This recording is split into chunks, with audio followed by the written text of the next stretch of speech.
योग रत्न से सम्मानित आदरणीय श्री देशराज गुप्ता जी, अखिल भारतीय प्रधान,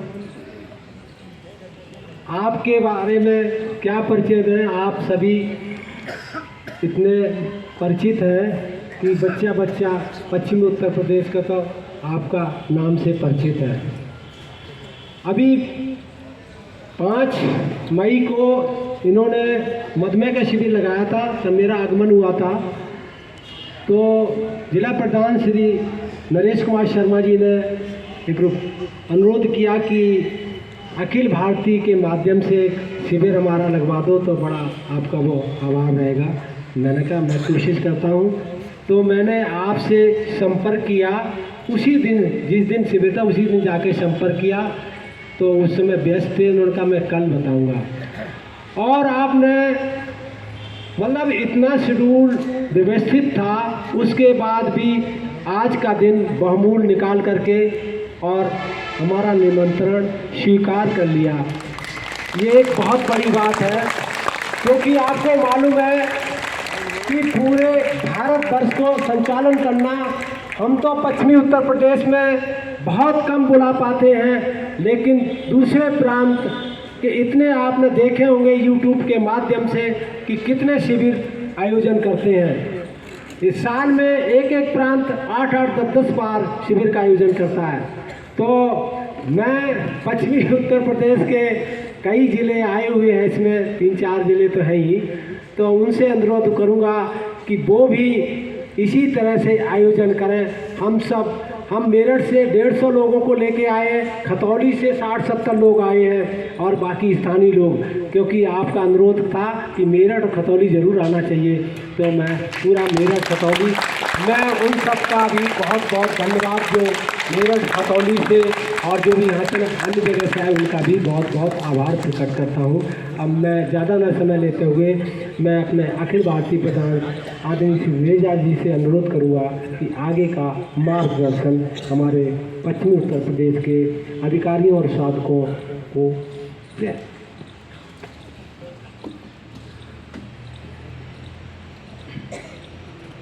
आइए मंत्रोच्चारण करते हैं।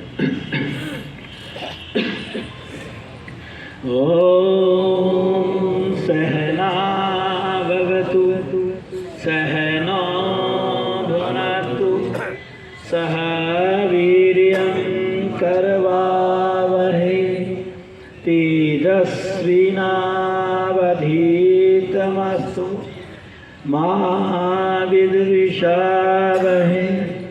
ओम शांति शांति शांति। पूजनीय मातृशक्ति, आदरणीय बंधु, आज के इस दिव्य सुंदर आयोजन की आपको बहुत बहुत बधाई।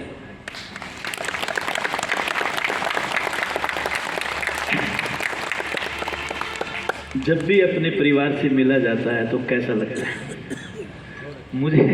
मुझे अपने उत्तर प्रदेश पश्चिमी योग परिवार मोदी नगर, खतौली और मेरठ के साधकों से जो आज रूबरू करने का उस ईश्वर की कृपा से शुभ अवसर मिला, मैं उसका तो आभार प्रकट करता ही करता हूँ। मैं अपने मोदी नगर, मेरठ और खतौली के साधकों का भी आभार प्रकट करता हूँ कि आपने मुझे बोला। आइए समय की सीमा में बांध करके बात करेंगे। कोई 1 मिनट भी आपका एक्स्ट्रा नहीं लूँगा, क्योंकि समयबद्ध रहना और समय का प्रबंधन करना यह भी एक बहुत ज़रूरी होता है जीवन में। जो भी आप व्यवस्था करके आए होंगे, हम इतने बजे तक घर वापस पहुंच जाएंगे और आप ना पहुंचें तो संस्थान की छवि खराब होती है। कई बार वक्ता ध्यान नहीं देता, समय का काम 5 मिनट का होता है, करेगा 50 मिनट में, सामने वाला बोर होता रहता है, कब पिन छोड़े सामने। ऐसा नहीं होना चाहिए। आइए, आज मधुमेह रोग निवारण शिविर लगाया तो उसी रोग के ऊपर बात करेंगे। विषय तो बहुत है, इसलिए मैंने विषय में चयन का ज़्यादा गुंजाइश नहीं छोड़ी। वास्तव में ये शिविर क्यों लगाया इस वर्ष? जिधर भी देखो, जिस घर में देखो, पड़ोस में देखो, रिश्तेदारी में देखो, तो मधुमेह के रोगी आपको एक सामान्यता घर घर में मिल जाते हैं। यह रोग शायद जब हम बच्चे थे इतना नहीं होगा, क्योंकि मैंने तो खास तौर पे अपने बारे में कह दूँ, जब तक मेरी स्कूल लाइफ रही मैंने इस रोग का नाम भी नहीं सुना था। कोई आसपास में मैंने अपने रिश्तेदारी पड़ोस में कहीं पर कोई इस मधुमेह रोग से पीड़ित व्यक्ति के बारे में नहीं सुना था कि उक्त व्यक्ति को ये रोग है। और आज ये रोग इतना ज़्यादा हो गया कि अगर आप हिंदुस्तान में देखो तो हिंदुस्तान तो दुनिया का पहला देश बन चुका है, जहाँ पर अगर आप हिसाब लगा लो तो लगभग 8 से 9 करोड़ व्यक्ति इस समय केवल मधुमेह रोग से पीड़ित हैं। एक आंकड़ा मैं साथ में और दे दिया करता हूँ कि आज की तारीख में 12 से 13 करोड़ व्यक्ति हिंदुस्तान के अंदर वो हैं जो कि डायबिटीज़ के रोग की दहलीज पर खड़े हैं। इसका मतलब समझ गया कि वो निकट भविष्य में डायबिटिक होने वाले हैं। तो ऐसी स्थिति में भारतीय योग संस्थान जैसी संस्था की क्या सामाजिक ड्यूटी बनती है, क्या मोरल ड्यूटी बनती है, आप कल्पना कर सकते हैं। क्योंकि हमारा एक प्लेटफॉर्म है जिसमें हम कि लाखों करोड़ों लोगों के संपर्क में रहते हैं। तो मन में भाव आया क्यों ना हम इस प्लेटफॉर्म से लोगों के बीच में इस बीमारी के प्रति सकारात्मक जागरूकता पैदा करें, जिससे कि लोग अपनी लाइफस्टाइल के अंदर कुछ परिवर्तन करके इस भयंकर रोग से अपने आप को बचा पाएं, और जो इसकी ग्रस्त में आ चुके हैं वो अपनी लाइफस्टाइल में कुछ परिवर्तन ला करके अच्छा और लंबा जीवन जी सकें। और जो इसकी दहलीज पर खड़े हैं तो उसको हम कह सकें भाई आगे गड्ढा है, संभल जा और वापस मुड़ जा, आगे गड्ढा है, आगे मत बढ़, वापस मुड़ जा। तो इन 13 लाख करोड़ लोगों को हम अगर चाहें तो केवल दिनचर्या में परिवर्तन करके योग के मार्ग पर चला करके मेरा दृढ़ विश्वास है कि हम उनको डायबिटिक होने से बचा सकते हैं।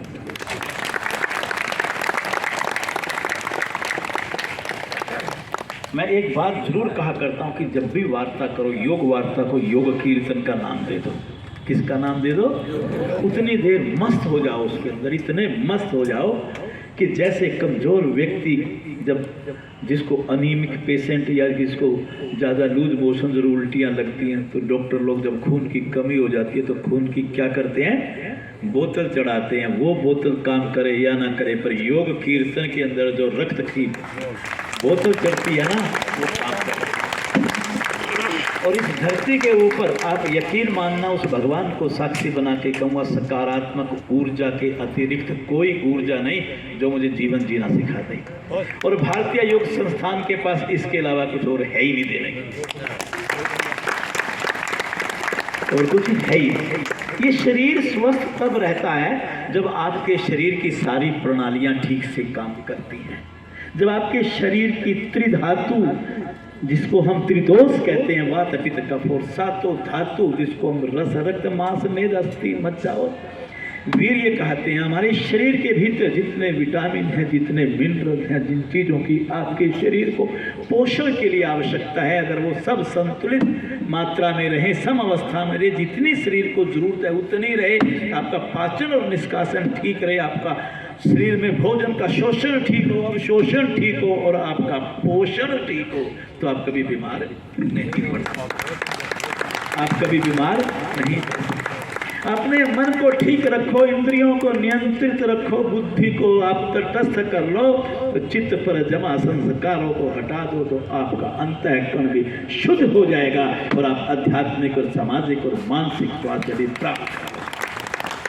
और आप कल्पना कीजिए, है कोई धरती के ऊपर ऐसा मार्ग जो आपको शारीरिक, मानसिक, सामाजिक और आध्यात्मिक चारों प्रकार का स्वास्थ्य मिल जाए? आपको किसी डॉक्टर के पास हो या कोई स्पेशलिस्ट इसका बना हो धरती के ऊपर, तो आप मुझे बताओ, मैं भी उसके पास जाना चाहूँगा, छोड़ दूंगा ये मार्ग।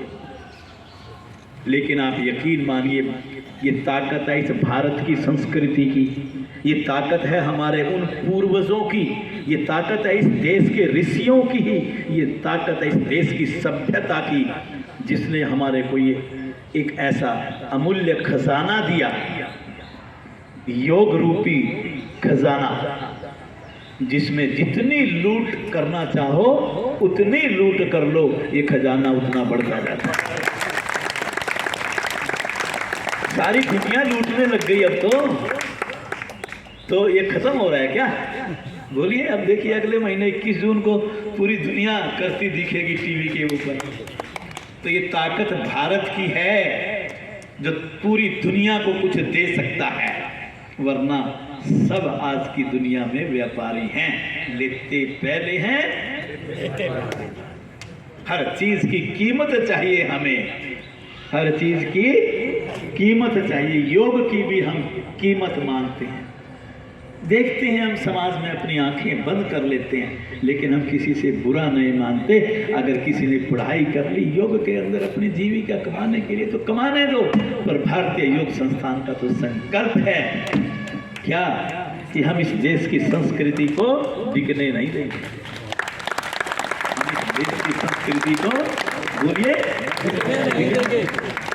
जब हम जीवन ठीक से नहीं जीते, हमारी दिनचर्या ठीक नहीं होती, हम तनाव बनाते हैं, निष्क्रिय हो जाते हैं, भाग दौड़ की जिंदगी जीते, एक दूसरे से आगे निकलने की होड़ लगाते हैं। और जब हम प्रकृति की अवहेलना करते हैं, प्रकृति से दूर भागते हैं, भोजन ठीक नहीं करते, समय पर सोते नहीं है, समय पर उठते नहीं है, तो कहीं ना कहीं हमारे शरीर के सिस्टम्स के अंदर गड़बड़ होने लगती है।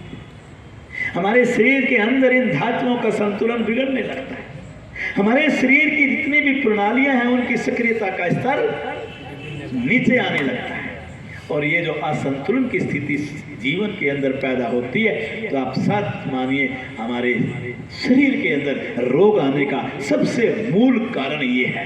हम मूल कारण को तो देखते नहीं और निवारण के लिए डॉक्टर के पीछे पड़ जाते हैं। पैसा आपके पास खूब हो गया, एक छींक क्या आ गई, तुरंत डॉक्टर के पास जाते हैं कि डॉक्टर साहब आज तो छींक आ गई। एक दिन अगर सोच ना आए तो डॉक्टर के पास जाते हैं अंग्रेजी दवाई खाने के लिए कि मुझे सोच नहीं आई। अरे तू पानी पीना गरम, 4 आसन करना शंख प्रक्षालन के, तो इस पेट के हिस्सों को सुबह खाली पेट मसाज देना, तो अपने पाचन और निष्कासन अंगों का ध्यान करना। तो ये दवाइयां खा खा के सोच जाएगा तो तू अपने शरीर की चिंताओं को खत्म कर दे। जितनी भी बीमारियां होती हैं उनका सबसे बड़ा अगर कोई मूल स्थान आपके शरीर के भीतर है तो वो पेड़ू है। अपने पेट पर ध्यान किया करो। अगर आपका पेट ठीक है तो आप ठीक हैं। ये जो जिस बीमारी पर आज मुझसे बुलवाना चाहते हो, ये बीमारी भी पेट से पैदा होती है। किससे पैदा होती है? पेट से पैदा होती है। जब आपका पाचन ठीक नहीं होता, जब पाचक रस आपके शरीर के ठीक नहीं होते, जब पाचक जो भोजन का पाचन ठीक नहीं होता, शोषण ठीक नहीं होता, तो कहीं ना कहीं आपके शरीर में मधुमेह का रोग बनता है। मधुमेह का रोग चयापचय का रोग है। मधुमेह का रोग पाचन प्रक्रिया का रोग है। वो बात दूसरी है कि थोड़ा सा गहराई में जाओ तो इसके 3 रूप हैं। एक रूप वो माताओं में जो प्रेगनेंसी के दौरान ये कई बार प्रॉब्लम आ जाती है, जिसको डॉक्टर लोग जेस्टेशनल डायबिटीज बोलते हैं। गर्भकाल के अंदर होने वाली जो मधुमेह रोग की एक विशेषता ये है, माताएं जरूर ध्यान दें इस बात पर, क्योंकि वो अपनी बच्चियों को आगे एजुकेट कर सकती हैं कि अगर किसी हमारी बेटी जिसने कंसीव किया है जो गर्भकाल के दौरान है और उनको ये रोग हो भी जाता है, तो याद रखिए कि जब प्रसव के बाद, डिलीवरी के बाद अगर वो अपने शरीर का ध्यान रखेगी तो ये 100% रिवर्सिबल है।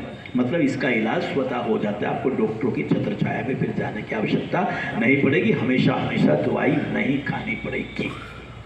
ताली तो बजा लो। अगर कोई अच्छी खबर है उसमें भी नहीं बजाओगे तो कीर्तन कहाँ से करोगे? खून की बोतल ऐसे मुफ्त में नहीं मिलेगी आपको। और ये मैं गारंटी से कह रहा हूँ कि जितने मिनट पर ये कार्यक्रम खत्म होगा, सबको एक बोतल खून की चढ़ा करके तब भेजेंगे आप। बोलो। और दूसरी बात, फ्री में चढ़ाएंगे, पैसे नहीं लेंगे आपसे। बोलो। दूसरा आपके पास एक जुवेनाइल डायबिटीज होती है, जिसको हम बाल्यकाल की मधुमेह का रोग कह सकते हैं। बाल्यकाल का मधुमेह का रोग क्या होता है? जो बचपन में आता है बच्चों को, बचपन में अनुवांशिक गड़बड़ी के कारण आ सकता है। पैनक्रियास नाम अग्नाशय जिसको हम कहते हैं, अगर वो उसका काम नहीं करता, बीटा सेल काम नहीं करते, तो बॉडी इंसुलिन बनाएगी। या उसको कोई वेदना पहुंची हो, मानसिक वेदना, उसको कोई मानसिक आघात पहुंचा हो बच्चे को बचपन के अंदर, या उसको कोई तीव्र संक्रमण हुआ हो बचपन में, पता नहीं चलता। आजकल 5वीं 6ठी 7वीं क्लास में जाके बच्चा कमज़ोर होने लग जाता है, उसको उसकी इम्यूनिटी ख़त्म होने लगती है, तो या उसके शरीर में कोई और लक्षण सामने आते हैं इस बीमारी के, तो फिर वो डॉक्टर के पास जाते हैं। डॉक्टर उनका शुगर टेस्ट करते हैं तो देखते हैं कि उसको तो डायबिटिक है। उसके बाद फिर पता लगता है कि वो डायबिटीज़ 1 का पेशेंट है। मधुमेह 1 किसको बोलते हैं? जो कभी ठीक होने वाला नहीं है, क्योंकि उसकी पैनक्रियास काम नहीं कर रही है। ऐसे पेशेंट अगर कोई सेंटर पे आता है और आप उसको कहो कि आप आ जाओ, हम आपको 2 महीने के अंदर ठीक कर दोगे, आप झूठ बोलते हो, वो ज़िंदगी में कभी ठीक नहीं हो पाएगा। इस बात का ज़रूर ध्यान रखिए। ना हम उसको ठीक कर सकते, ना डॉक्टर उसको ठीक कर सकते। उसको जीवन भर कृत्रिम इंसुलिन, कृत्रिम जो है ना इंसुलिन, उसको इंसुलिन की सुई लेनी पड़ेगी। बस उसको आप एक बात आप पॉजिटिवली कह सकते हैं कि लॉन्ग रन में जो ये इंसुलिन लेना तो पड़ेगा, उसके अलावा कोई और ऑप्शन नहीं है।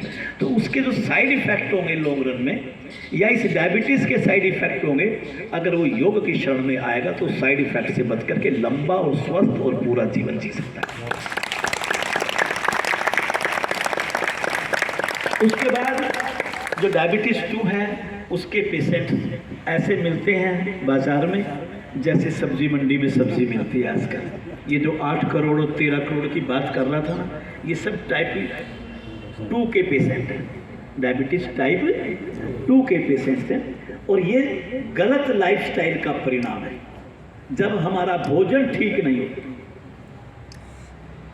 जब हमारी जीवन शैली ठीक नहीं होती, जब हमारा सोना और उठना ठीक नहीं होता, जब मीठा ज़्यादा खाते हैं, भोजन बार बार करते हैं, बिना समय के करते हैं, बाजार का करते हैं, डीप फ्राइड करते हैं, मैदा युक्त करते हैं, उम्र और अब आयु जिसको आप कहते हैं, उम्र का ध्यान नहीं रखते, मात्रा का ध्यान नहीं रखते, समय का ध्यान नहीं रखते, गुणवत्ता का ध्यान नहीं रखते, इस शरीर का ध्यान नहीं करते, तो ये बीमारी आती है। ये बीमारी तब आती है जब आप टेंशन बनाते हो, ज़्यादा बड़े लेवल के ठेकेदार बनते हो। ये तब बनती है जब आप इस शरीर से काम लेना बंद कर देते हो, फिजिकल वर्क नहीं करते। आजकल आधुनिक समय है, भगवान ने एसी कोठियाँ दे दी, एसी कारें दे दी, नौकर चाकर दे दिए, शरीर ने काम करना छोड़ दिया, तो ये रोग शरीर के अंदर आता है। पहले आज से 50 साल पहले हम फिजिकल वर्क किया करते थे, शरीर से मेहनत किया करते थे, पैदल चल कर के हम बिजनेस सेंटर पर जाया करते थे, पैदल चल कर के वापस आया करते थे, साइकिल चलाया करते थे, माताएं चक्की चलाया करती थी, अपने उकड़ू बैठ कर के काग आसन में कपड़े आप एक थपकी हुआ करती थी, उससे धोया करती थी, अपने आंगन को धोया करती थी, पोछे लगाया करती थी। आज तो भगवान ने पैसा इतना दे दिया, ये सब कुछ करने की ज़रूरत नहीं। अगर ये सब कुछ करने की ज़रूरत नहीं तो याद रखना, मीठा खाएगी माई और डायबिटिक होएंगे आप। मीठा कौन खाएगी? मीठ। और मधुमेह किसको होएगा? आपको। क्योंकि वो मीठा खा करके मेहनत करती है, उस मीठे को हजम कर लेती है, उसको मधुमेह का रोग हो नहीं सकता। और आप ये मत सोचो आप मीठा नहीं खाते, आप रोटी खाते हो उसमें भी मीठा है, साग सब्जी खाते हैं उसमें भी मीठा है, और बाकी अगर जरूरत पड़े तो ये शरीर अपने आप बना लिया करता है।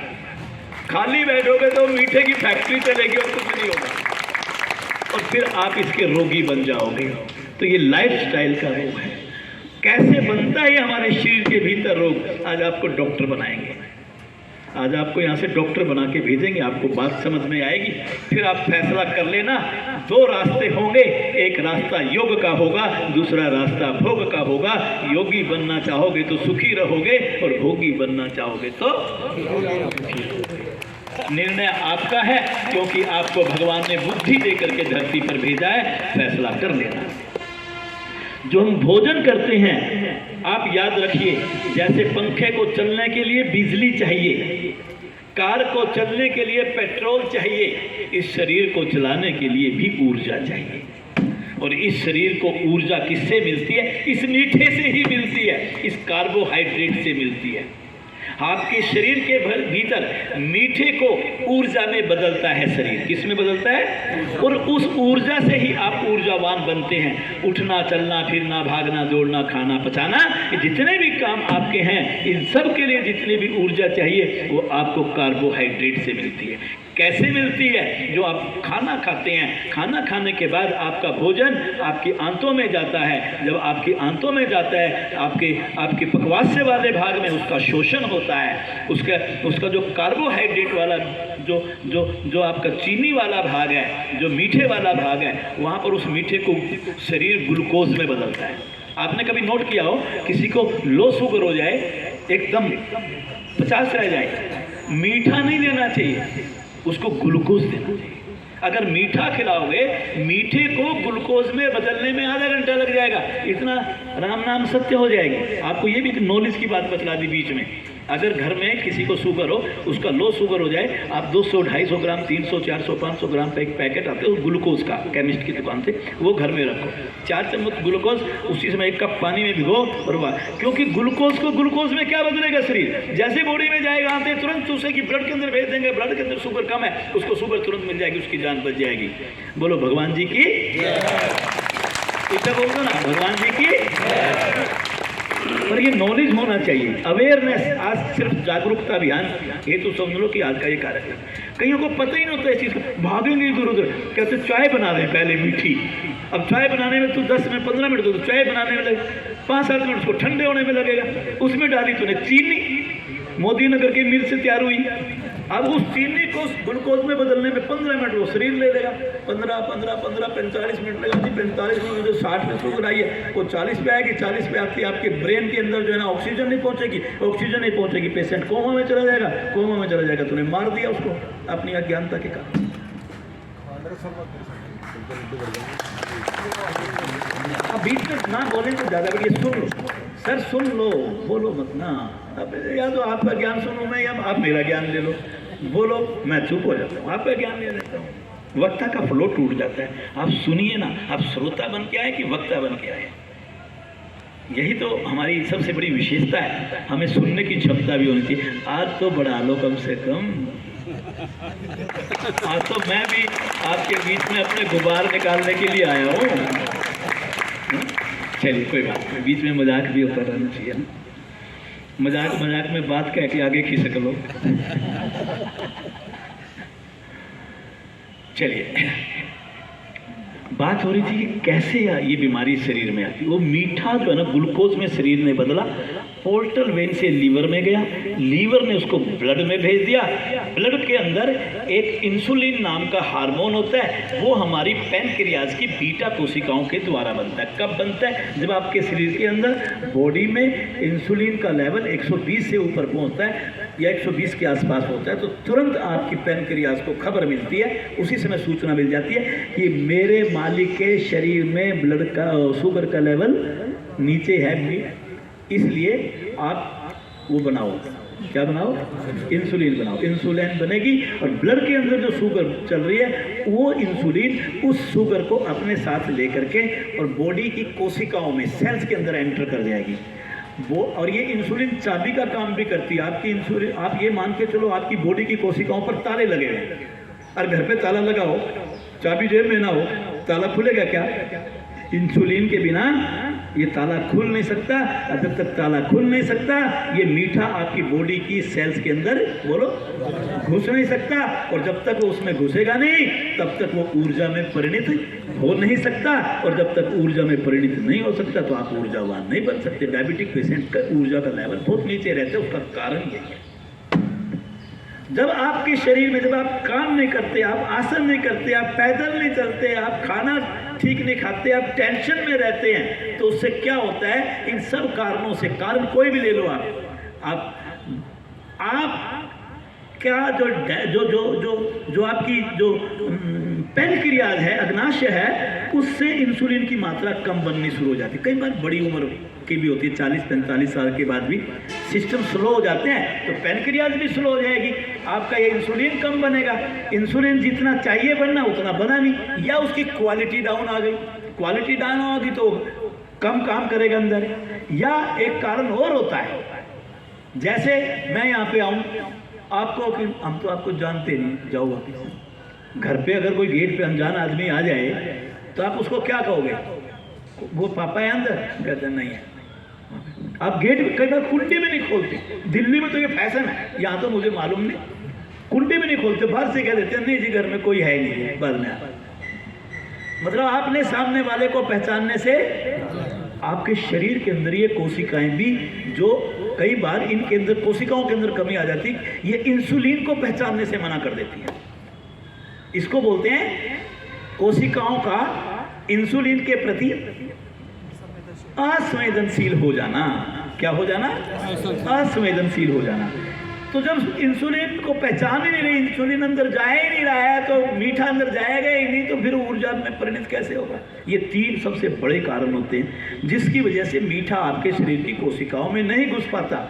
और जब मीठा आपके शरीर की कोशिकाओं में नहीं घुस पाता तो वो मीठा आपके ब्लड में घूमता रहता है, और ब्लड में नॉर्मल से मीठे की मात्रा बढ़ जाती है। और जब आपको कोई भी प्रॉब्लम आती है, आप डॉक्टर के पास जाते हैं, डॉक्टर टेस्ट करता है, डॉक्टर शुगर आपके शरीर में लेवल 250 मिलती है, फिर दोबारा करवाएंगे, फिर तिबारा करवाएंगे, कितनी बार करवा लो शुगर का लेवल तो ज़्यादा आएगा, तो डॉक्टर आपको डायबिटिक पेशेंट बोलो, फिर हो गया काम, बन गई रिश्तेदारी।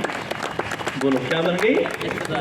वो रिश्तेदारी बन गई। अब ये रिश्तेदारी ऐसी है जैसे शादी कर दी हो बच्चे की, सारी उम्र चलने वाली, भाग नहीं सकते आप इस रिश्तेदारी से, ना मना कर सकते, जियो रात सारा दिन।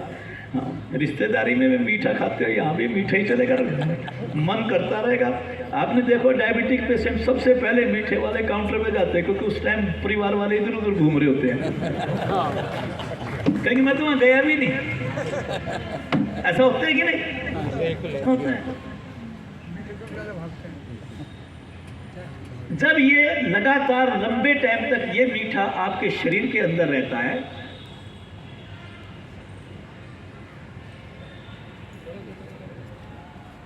जब ये मीठा लंबे समय तक आपके शरीर के भीतर रक्त में घूमता है, तो ये आपके शरीर में नुकसान पहुंचाना शुरू कर देता है। कैसे पहुंचाता है नुकसान? मैं वार्ता को अपनी बड़ी इधर ईश्वर की कृपा से माताओं वाली साइड पे छाया भी आने लग गई। मेरे से बगैर के चुपचाप दाएं बाएं उठ करके एक एक करके होते रहे ना, सारे हो गए तो गड़बड़ हो जाएगी, एक एक करके धीरे धीरे। लेकिन बर्दाश्त भी कर लो, ये सोच लो कि आज पकना है। हाँ, विटामिन डी मिलेगी आपको, कोई बात नहीं। चलिए सुनिए, आप देखिए इसका हमारे शरीर पे असर कैसे पड़ता है। हम डायबिटिक पेशेंट्स बन जाते हैं। ये मीठा जब ब्लड में लगातार घूमता है तो कोई भी चीज़ ज़्यादा शरीर में हो जाती है, उसको गुर्दे को छानने की जिम्मेदारी सबसे ज़्यादा हो जाती है।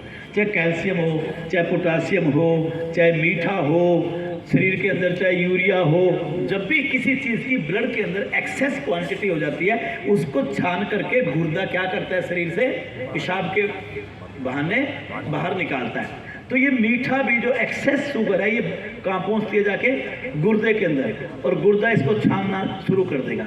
अगर आप लोहे की जाली से एसिड छानोगे, क्या छानोगे? एसिड, तो थोड़े दिन के बाद वो एसिड उस लोहे की जाली को खत्म कर देगा।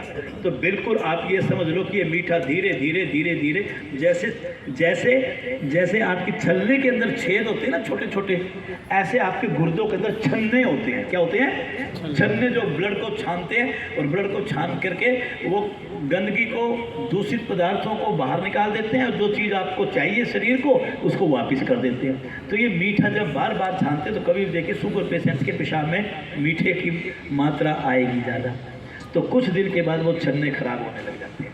इसको नेफ्रॉन जब आपके खराब हो जाते हैं तो नेफ्रोलॉजी की प्रॉब्लम शुरू हो जाती है, और जब नेफ्रोलॉजी की प्रॉब्लम शुरू हो जाती है, छन्ने खराब हो जाते हैं, तो अब जो है ना मामला गड़बड़ हो गया, ये नेफ्रोलॉजी का पेशेंट बन गया। वो पता नहीं अंग्रेजी में क्या बोलते हैं, डायलिसिस वर्ड है क्या कोई है? मैंने कहा आप सब ज्ञानी है, मेरी मदद कर दो। फिर वो डायलिसिस का पेशेंट बन जाता है। आप यकीन मानना, एक डायलिसिस पे 5,000 रुपये खर्च होते हैं, हफ्ते में 2 डायलिसिस होते हैं कम से कम। कोई डायलिसिस की पेशेंट की जानकारी हो तो आपको पता चल जाएगा। हफ्ते में 10,000 खर्चा हो गया, 10,000 को 4 से मल्टीप्लाई कर दो, महीने के 40,000 हो गए, 20,000 रुपये महीने की उसकी दवाई होती है, 60,000 रुपये महीना हो गया। अगर 10 साल दी गया तो 6 करोड़ रुपये खर्च कर देगा घर वालों का, और जो बचा खुचा है वो मकान तक बिकवा देगा, उसके बाद उसमें बचना। क्या ऐसा नहीं होता? आप सीरियस में होते बताओ ना मुझे। तो अब रास्ता क्या है? ये स्थिति पैदा करें कि समय से पहले सावधान हो जाए। और देखो, आप जब आपके शरीर में शुगर आ जाएगी, शुगर की बीमारी आ जाएगी, तो आपके शरीर को ऊर्जा नहीं मिलती। ऊर्जा का शरीर के अंदर कोई दूसरा रास्ता है, तो एक और है, वो है वसा।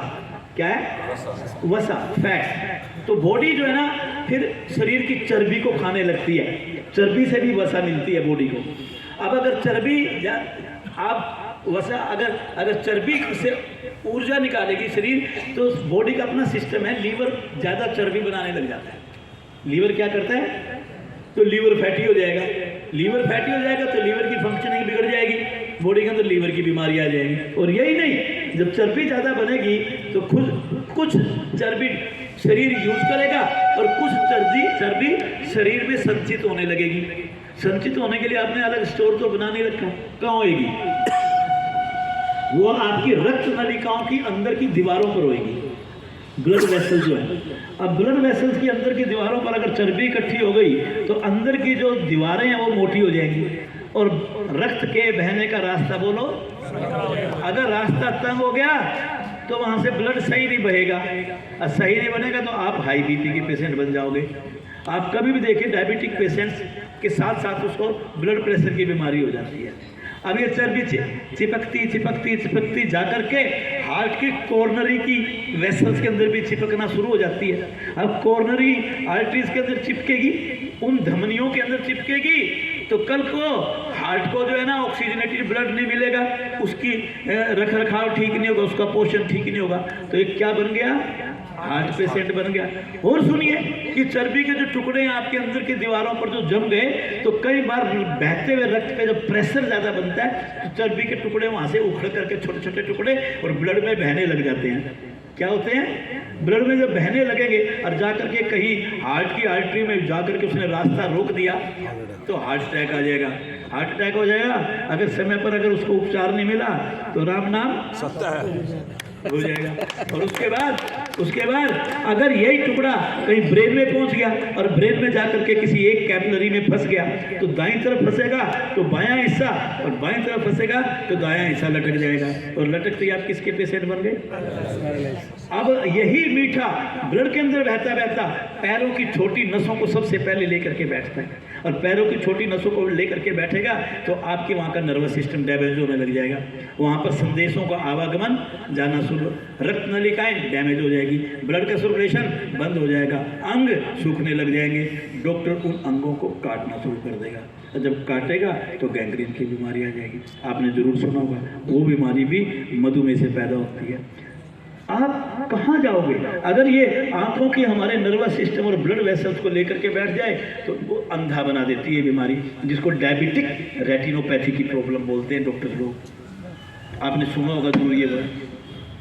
तो कितनी बीमारियां अगर आप देखिए डायबिटिक पेशेंट्स का धीरे धीरे ऊर्जा का स्तर नीचे आता है। जब ऊर्जा का स्तर नीचे आएगा तो उसकी धीरे धीरे रेसिस्टेंस भी गिरने लग जाती है, इम्यूनिटी प्रतिरोधक शक्ति।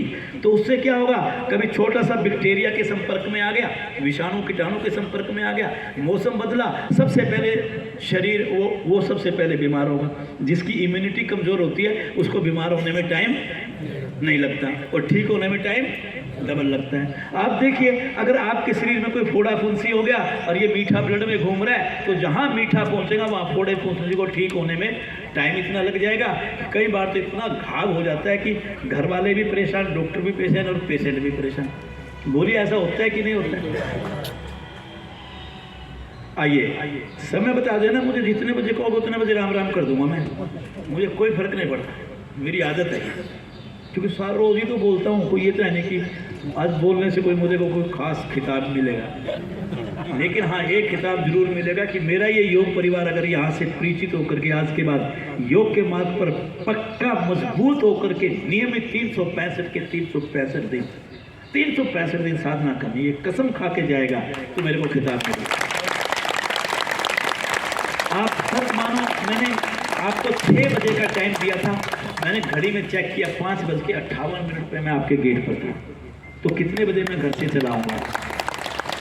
और आप एक सच माना 45 मिनट मैंने अपना अध्ययन किया सुबह उठ करके किसी विषय पर, और उसके बाद 45 मिनट मैंने अपने शरीर को नहाने धोने में दिए, और 45 मिनट की मैंने पूरी साधना की, उसके बाद मैं घर से चला था। इस शरीर को क्यों समझौता करें, इस शरीर से क्यों कंप्रोमाइज करें? जिंदगी तो ये है। आप एक बात याद रखना, उपचार के अंदर मैं खूब कहानी सुना दूंगा आपको, जितना चाहिए 1 घंटा सुन लो, टाइम एक्सटेंड कर लो, धूप बर्दाश्त करने की शक्ति बढ़ा लो, दोपहर तक सुनते रहो, सुनाता रहूँगा। लेकिन आपको कुछ टिप्स दे रहा हूँ अगर आपने जिंदगी में ठीक होना हो। पहले तो उपचार के बारे में एक बात समझ लो, जब भी डायबिटिक पेशेंट लंबे टाइम तक दवाइयाँ खाएगा या इंसुलिन खाएगा लेगा, तो देखो भाई आप सारे समझदार हो ना, मैं अंग्रेजी दवाइयों का विरोध करता ना मैं इंसुलिन का, जब हुआ है तो खा लो भाई। लेकिन एक बात तो सच है कि जब देर तक खाओगे कोई भी अंग्रेजी दवाई तो उसके साइड इफेक्ट तो होंगे, बोलो है कि नहीं? तो अगर आप दीर्घकालीन इन अंग्रेजी दवाइयों के दुष्परिणामों से बचना चाहते हो तो क्या कहूँ आगे, योग की शरण में आ जाओ। बोलो योग की शरण में आ जाओ, क्योंकि आपके शरीर पुनर्जीवित होगा, आपकी मांसपेशियां सक्षम बनेंगी, आपका पाचन बढ़िया बनेगा। ये तुम्हें देखो, दावा तो मैं नहीं करता, लेकिन एक बात कह सकता हूं, अगर कोई डायबिटोलॉजिस्ट है आपकी जान पहचान का, उससे पूछना जा करके कि योगाभ्यास और लाइफस्टाइल अगर ठीक कर ले तो क्या डायबिटीज को कंट्रोल किया जा सकता है? अगर खत्म नहीं किया जा सकता, कंट्रोल तो किया जा सकता होगा भाई। इतना तो भरोसा कर लो। अगर आप डॉक्टर और दवाइयों पर भरोसा करते हो तो मेरे ईश्वर के मार्ग पर भरोसा क्यों नहीं करते? आप बताओ ना, ये कौन सा तरीका है? जब आप आसन और प्राणायाम करते हो, अगर आप वक्र आसन का अभ्यास करते हो, आप कल्पना कीजिए वक्र आसन में मैं अपने शरीर को दाईं तरफ मोड़ता हूं, और जैसे मैं दाईं तरफ मोड़ता हूं, दाईं जांघ मेरे इस लीवर को दबाती है। जब इस लीवर को दबाएगी तो लीवर मेरा सक्रिय हो जाएगा, और जब मैं बाईं टांग से करूंगा तो बाईं टांग सीधा मेरी पैनक्रियास के ऊपर आएगी, तो मेरी पैनक्रियास को दबाएगी, और जब पैनक्रियास को दबाएगी तो हर रोज मेरी पैनक्रियास की मसाज होगी। अरे सर में दर्द हो तो आप घर वालों को बोलते हो कि सर के ऊपर एक सरसों का तेल या कोई दूसरा तेल लगा करके मसाज कर दो, तो मसाज करने के बाद मसाज करने वाला घर का सदस्य पूछता है आराम आया, तो आप तुरंत कहते हो कि आराम आया। अगर ये बात सच है तो आप हर रोज ऐसे आसन, जैसे मंडूक आसन है, अर्धमत्स्येंद्र आसन है, आपका ये आसन है, त्रिकभुजंग आसन है, शलभ आसन है, पवन मुक्त आसन है, आप देखिए इन सब के ऊपर जांघ आपकी लीवर और पैनक्रियास की मसाज करती है कि नहीं? अगर उनके हर रोज मसाज करेगी तो ये अंग आपके सक्रिय हो जाएगा, और जब ये अंग सक्रिय हो जाएगा तो इसके काम करने की क्षमता बढ़ जाएगी। इसको जितना इंसुलिन बनाना चाहिए ये उतना इंसुलिन बनाने लगेगा, आपको इस बीमारी के ऊपर कंट्रोल करने की कला आ जाएगी। ये वैज्ञानिक दृष्टिकोण है, कोई बहकाने वाली बात नहीं है कि आओ मैं आपको कोई पुड़िया दूंगा और उसको दूध में डाल करके आप पी लेंगे, आप डायबिटिक ठीक हो जाएगा। आप काले रंग का कपड़ा वहां जाकर के चढ़ा देना, आप ठीक हो जाओगे। आप यहाँ 2 ईंटें लगा करके यहाँ गुलगुले क्या बोलते हैं उसको चढ़ा देना, 2 कूड़े, तो आप ठीक हो जाओगे। भारतीय योग संस्थान आपके धर्म के ऊपर कभी चोट नहीं करता, आप जिस मर्जी धर्म जाति संप्रदाय से बिलोंग करो, लेकिन कम से कम डायबिटीज को ठीक करने के लिए आप आडंबर में क्यों पड़ते हो भाई? क्यों पड़ते हो आडंबर में?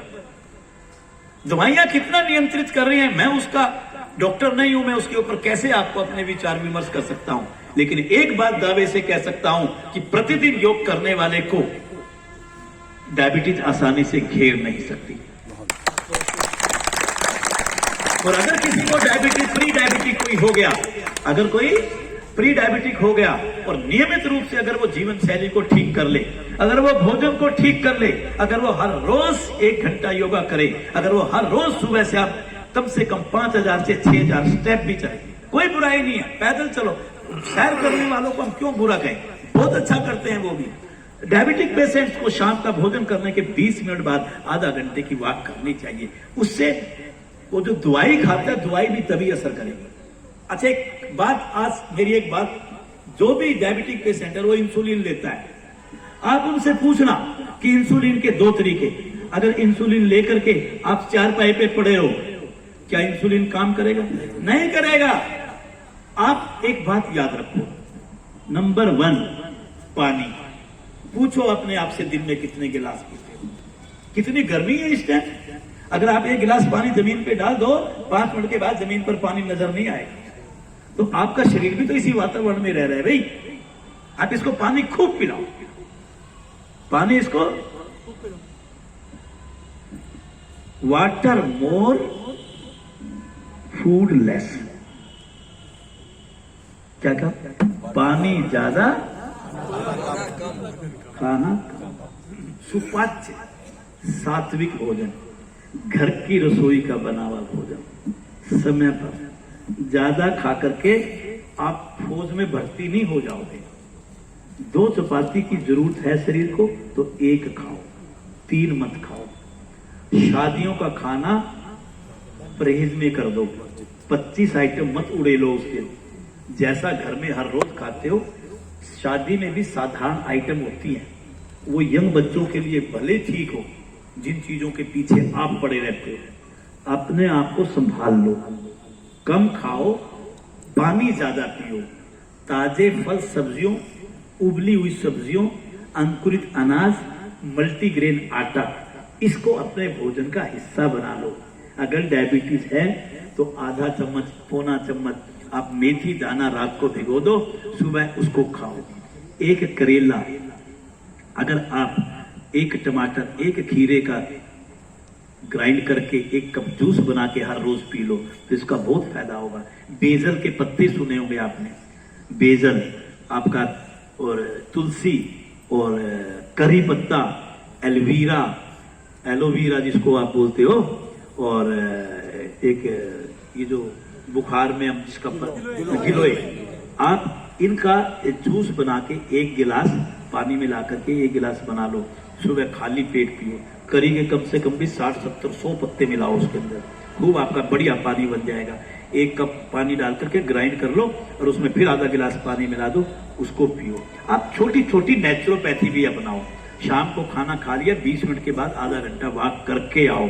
सुबह से हम ओम की चैंटिंग करो, भगवान को मानो, आध्यात्मिक पुस्तक पढ़ो, जीवन में सेवा को जोड़ दो, जीवन में सेवा को जोड़ दो। सिर्फ अपने लिए जियोगे तो अब भगवान क्यों ऐसे आदमी की मदद करे भाई? आपको इसलिए धरती पे भेजा था उसने। अब मैं इतनी देर अगर आपके बीच में बोल करके चला जाऊंगा तो क्या लगता है, देश राज्य की तिजोरी में से नोट कम हो जाएंगे क्या? या मेरा कोई दोपहर को मुझे खाना मेरा बंद हो जाएगा, शाम का खाना बंद हो जाएगा, या मुझे कपड़ा नहीं मिलेगा, या मुझे शोहरत नहीं मिलेगी, या मुझे छत नहीं मिलेगी? आप ईमानदार से बताओ कि मेरे रहन सहन में ये कमी आ जाएगी। मेरे पास घर वालों के लिए नोट कमाने के लिए, कोठी बनाने के लिए मेरे पास समय, नोट कमाने के लिए मेरे पास समय, जोड़ने के लिए मेरे पास समय, मोह में मरने के लिए मेरे पास समय, लेकिन क्या दूसरे समाज के लिए, दूसरों के लिए मैं 1 घंटा भी हर रोज नहीं दे सकता? तो भैया डायबिटीज हो गई होगा।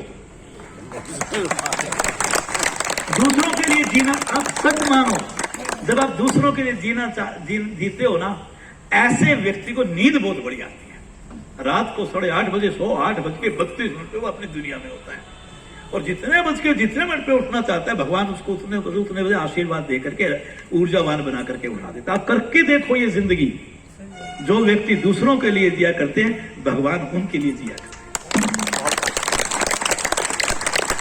सेवा करो, खट्टे फल खाओ, कोई जरूरी नहीं है कि मीठे फल खाओ। जामुन लो, अमरूद लो, खट्टा संतरा लो, खट्टा सेब लो, आप ऐसी चीजें ढूंढ लो अपने मतलब की, उसमें सारा कुछ मिलेगा। थोड़ी थोड़ी सावधानी बरतो। और 4-5 टिप्स दे करके अपनी बात को पूरा करूंगा। क्या?